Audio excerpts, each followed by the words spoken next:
Hi, I'm Tamara Chilver, your learning coach.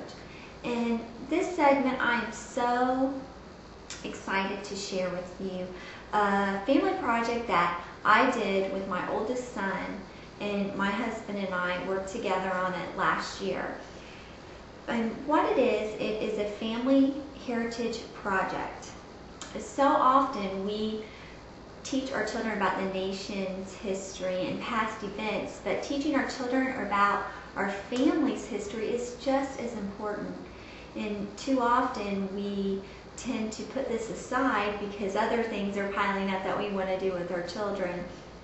And those relatives that have these wonderful stories to share have passed away, and then we want to know more. And this was the case when we were doing this project. It was very hard documenting information on my grandparents who had already passed away, and it made me sad that I didn't do this sooner with my children.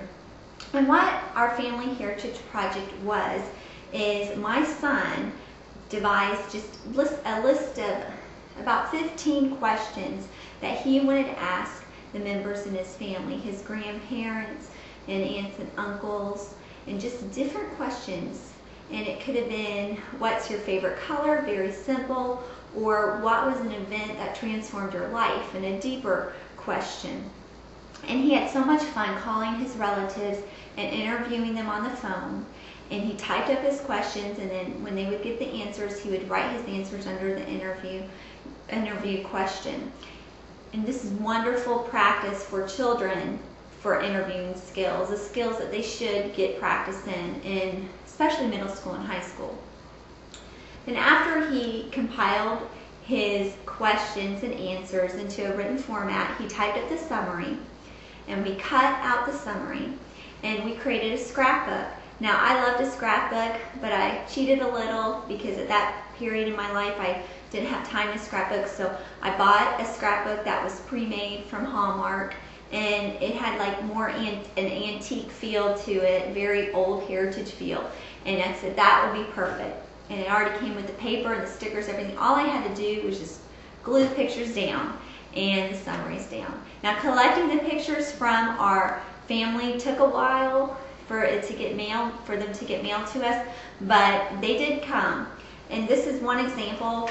I don't know if you'll be able to see, there's a glare, but just there's pictures of my son's grandfather, which is my father. And then we typed up this summary about Grandpa Bob and things that he did as a child and as an adult. And we went on through everybody in our family to his grandparents, and we even did myself and my husband. And in the beginning of the book, I did just family photos of my husband's side and my side of the family. And now our heritage is preserved, and this will just be such a treasured memory for our family. And we all have learned interesting stories about people in our family that we didn't even know before. Even my own parents, I learned stuff about. And I just encourage you to do this with your family and just dive in your parents' history, in your family's history, and learn more about each other and just grow closer together and build that connection with each other. If you're interested in more writing tips or teaching tips, please visit my website at teachingwithtlc.com. And until next time, enjoy learning together as a family. Thank you.